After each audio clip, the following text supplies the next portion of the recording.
Welcome back to the second channel. Come on in here, sit on down and cuddle up, because today we're talking about one of my favorite artists and favorite creators, Junji Ito, the horror master himself. If you don't know who Junji Ito is, he's this horror mangaka.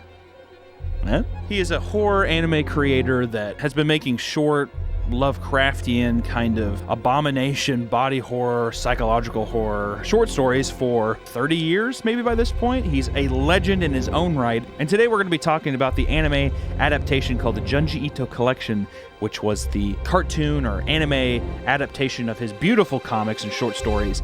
And we're going to be talking about that because it was a big old stinker.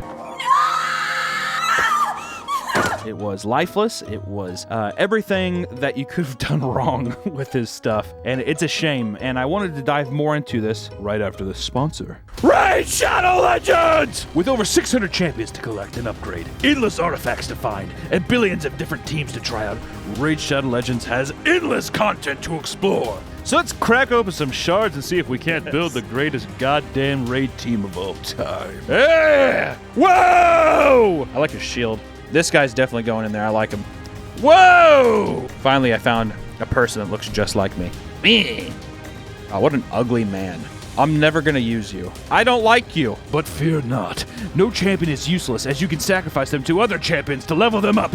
Raid's got a ton happening this month, with a fresh rotation of brutal Hydra Boss and a ton of events and tournaments every single day, including some special Valentine's Day events where you can get your hands on a brand new legendary champion. Ooh.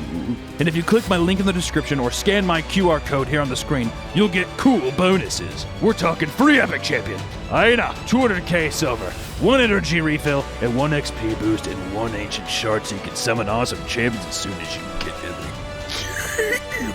All this treasure will be waiting for you here, so act fast, as this offer is only available for the next 30 days. I'll see you in the game. Back to the video. All right, welcome back, everybody. So, I just wanted to go on a quick recap because you're probably, if you don't know who Junji Ito is, he's an amazing manga artist, amazing storyteller. Some of his hits are Uzumaki, Tomi, Goya, and now that he has just like a huge collection of, you can buy his short stories in bulk, basically, from all these different variations. You've probably seen some of his iconic images in even like meme circles or anime discussions or even just like everywhere. I feel like it has this amazing place to kind of exist in all these different ecosystems. It's very beautiful. And I personally love his work because it's a beautiful mixture. It's like kind of like Cronenberg or John Carpenter's The Thing, body horror, but then it can also be psychological horror. He makes these elements that are so fun to think about and so scary to think about. And it's just fucking cool, man. It's great. His artwork is so detailed. He adds this layer of grit that really makes you feel like you're kind of being suffocated or the air is dry. Everything feels brittle and it just feels like this very haunting environment that I think is it's very hard to do. Like it's very hard to make a viewer feel that way or make a reader especially feel that way. And I will be the first to tell you that he's a huge inspiration to me. So much of my stuff, like Yokai Bob the Builder, Passion of the Craft, all of these kinds of cartoons that I've done have taken this page turner kind of aesthetic of, whenever you turn the page and you get hit, boom, with an awesome visual, and you're totally floored. And I think that's something that translates even into animation, which is why I was so excited to see this anime. I mean, it's a perfect excuse to have, atmosphere and ambience and be able to capitalize on all these amazing stories that are just, ooh, pluck them from the tree. Ooh, they're plump. They're ready to be taken. Now, when I was watching the anime, I was disappointed. And I think that it's just because I make horror, cringy kind of cartoons for the internet and all that kind of stuff. I am by no means an expert. I don't want to say that I'm an expert, but it's something that I like to dabble in, and it's something that I like to put myself in. I like to revel around in it like a hog in a mud pit. I like to roll around, and I like to have fun. I do. And I like also looking at all the different kind of mediums of live action film, stop motion, 2D cartoons, 3D stuff, all kinds of shit. Anything that involves horror, atmosphere, and that kind of awesome storytelling, I'm in. So, whenever I saw that there was an anime adaptation of these short stories, I was super excited. I was like, holy fuck, I'm going to sit here and binge these, and I'm just going to rewatch them, and it'll be amazing influence, and I'll be super jazzed, and I'll want to make shit. But it didn't quite happen that way. And I want to also preface that I'm not a huge anime person, all right? I think I've said that before on this channel, It's just not my cup of tea. It's fine if you like it. I mean, I don't really give a shit. Just for me, it doesn't really scratch that itch, you know? And especially for horror. So much of anime, and one of the biggest problems I have with anime, is the exposition. Every time I close my eyes, I see that weird model's face. I have to tell you every single thought that I'm having. I'm so anxious. I need to let you know about every enemy. No matter how many we kill, they keep coming back. I want you to know every single detail and not have you just sit and watch and understand it. I have to tell you. It was always dark at home, and the air was thick with oil. And with horror, that is the absolute way to completely ruin a horrific or kind of tense atmosphere, is to have somebody tell you how scared they are. There's nothing less scary than when somebody's like, oh my God, this room is so dark. And let me tell you something, I don't do very well with dark rooms. I really have never done well with dark rooms. I've always been afraid of the dark. So now I am afraid because this room is dark. You see, I mean, it's like instead of just having somebody open up, you know, a fucking rusty ass door, open it up, some slight breathing, you know, because it's like when you get scared, you start breathing a little faster. You're scared, your heart rate's going up. Shining a flashlight into an empty, dark room. Let's say there's not even anything in there. And that would be 10 times better, because now I'm expecting something to be in that room. I know that the person is scared. I don't need them to tell me. If anything, I would be like, why the fuck are you obviously. Dude, I'm horrified. Bro, I know, but I'm so scared right now. Are ya? I think everybody would be in this situation.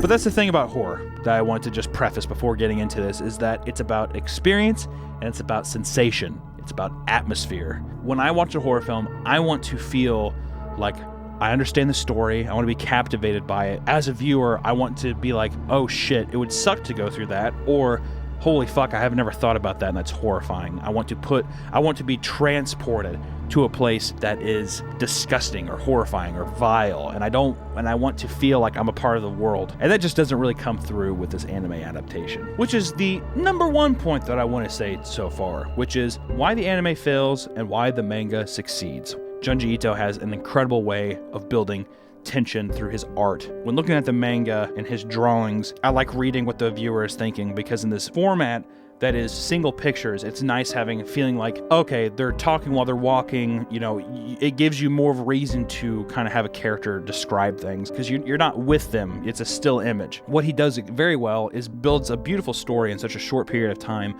but uses the texture of his pen or micron or whatever he's using to draw to add texture and grit to things that build this atmosphere and this very creepy aesthetic without going so over the top. It's the use of, you know, dark and shadows and creating a world that it feels cold and it feels like you want to leave it. You know, it's kind of like a Silent Hill kind of vibe. It's very cool. But where the anime fails a lot of time is that if you look at them side by side, let's just say one of his panels, The Long Dream, which is my personal favorite short story of his, the guy in the bed, and he's sitting there, versus the guy in the bed in the anime, that adaptation. Both of them are the same design, but drastically you feel that this one from the comic book is way creepier. And it's you know, it has an edge to it where you're like, holy shit, that's awesome.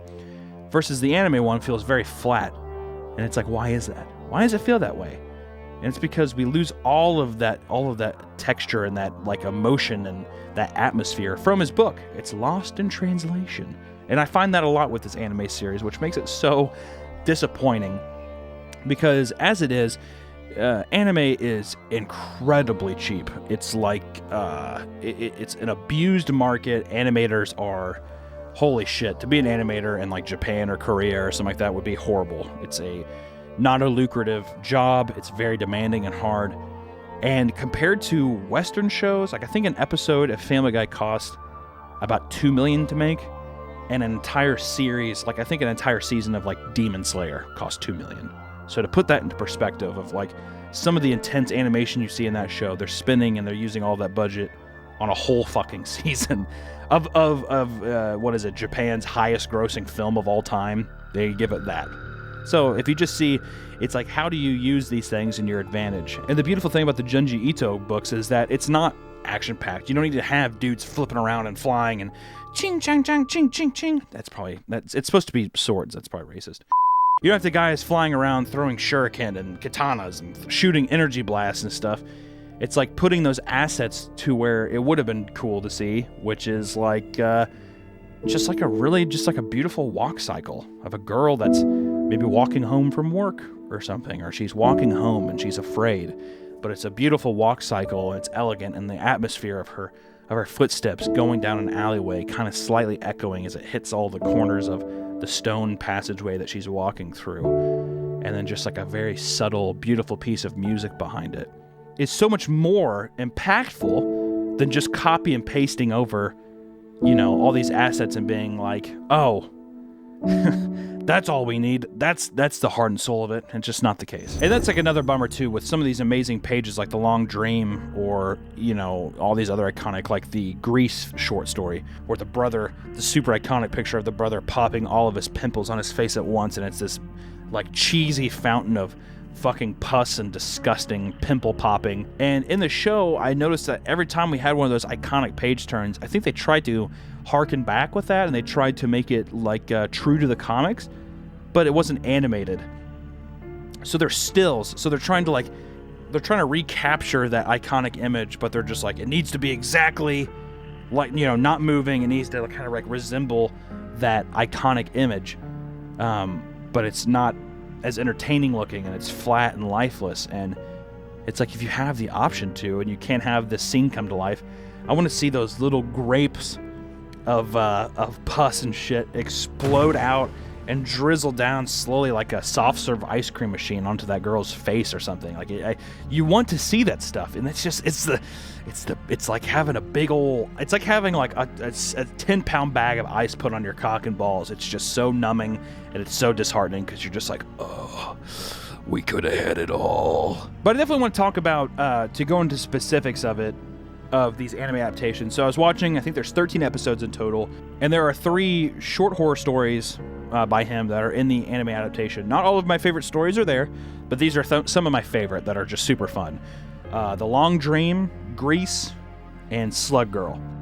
3 awesome short stories that are just so fucking good in the books. Like, The Long Dream to me is like one of my favorite, oh god, it's just so fucking good. It's like one of the best short horror stories I've ever read, ever. It's just so fun. It's just about a person where every time they go to sleep, their dreams feel longer and longer. Like at first, it's like, oh, I dreamt last night, but it felt like 2 days. I lived 2 days in my dream and I woke up. And the man is obviously tired, he's gone, but it gets progressively worse, where it's like 100 years goes by, to this point where his body and stuff becomes mutilated, because in his dream, he is, just like living this hell. It's like a nightmare. Imagine living 4,000 years in a nightmare and then waking up and only 8 hours has passed. It's just such a beautiful psychological horror that like is just brilliant, and it's so simple. It's just so fucking simple, and that's what makes it so good. And then there's so much good art, like the guy in the bed is fantastic. There's the iconic scene where he opens the guy's eye, and while he's sleeping, his eyes are darting around a shit ton.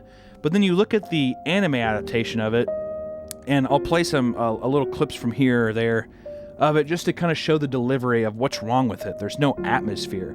The atmosphere that you want there of this this desperation of this man who really wants to, he wants to figure out what's wrong with his dream cycle. He wants this plague to be ridden of him, and it gets totally lost in the translation. So even seeing it side by side, it feels just cheap.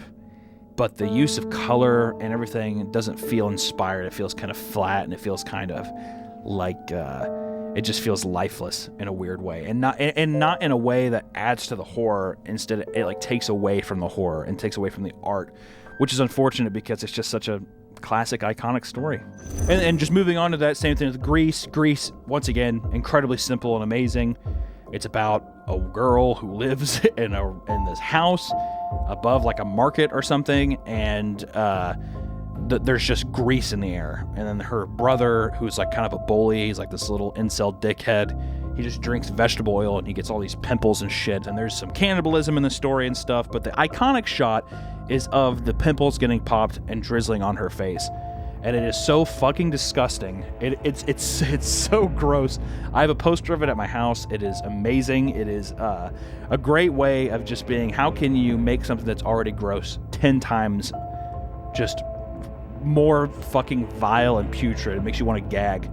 But then if you look at the comic strip and you see that those amazing black shadows that he has, and the grit and the texture and the kind of cold feeling of the black and white pages, and then you look at it in color and it's like flat, and like the zits don't even look like zit. It's just a shame, you know. It's just my balls, they're blue. I have blue balls.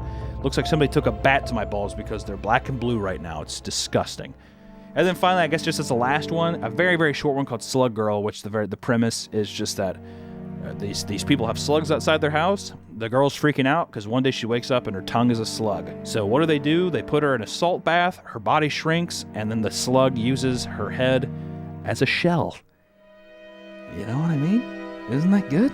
But in the show, it's just, you can kind of see how the exposition, it just ruins the suspense of what it would be like to have your daughter get turned into a snail. Do you think it will work? Yeah, stay strong. Let's fill the bathtub with salt and put her in it. We'll stop this thing. I don't know. I wanted to make this because if you haven't heard of Junji Ito, you gotta check him out. And if don't let that first impression of the anime, if you've seen it, dictate reading his short stories. They're amazing. And there's hope on the horizon. Adult Swim is making Uzumaki rendition, which looks amazing. The art style is reflective to the manga and the books. You know, black and white, that crisp, beautiful texture. It has this incredible atmosphere that makes you feel like you're on the page, you're living in this black and white dreary world, and the music, by Colin Stetson, is, it feels like it's trickling you down this horror waterfall, and I'm so excited to see it finally flushed out and hear more music, see more of the art, get to finally live in this environment. It's going to be beautiful. Maybe one day all of these short stories will be able to be in this beautiful black and white style and capture the atmosphere that hopefully this Adult Swim remake will have. On that note, I'll see you next week. Bye-bye.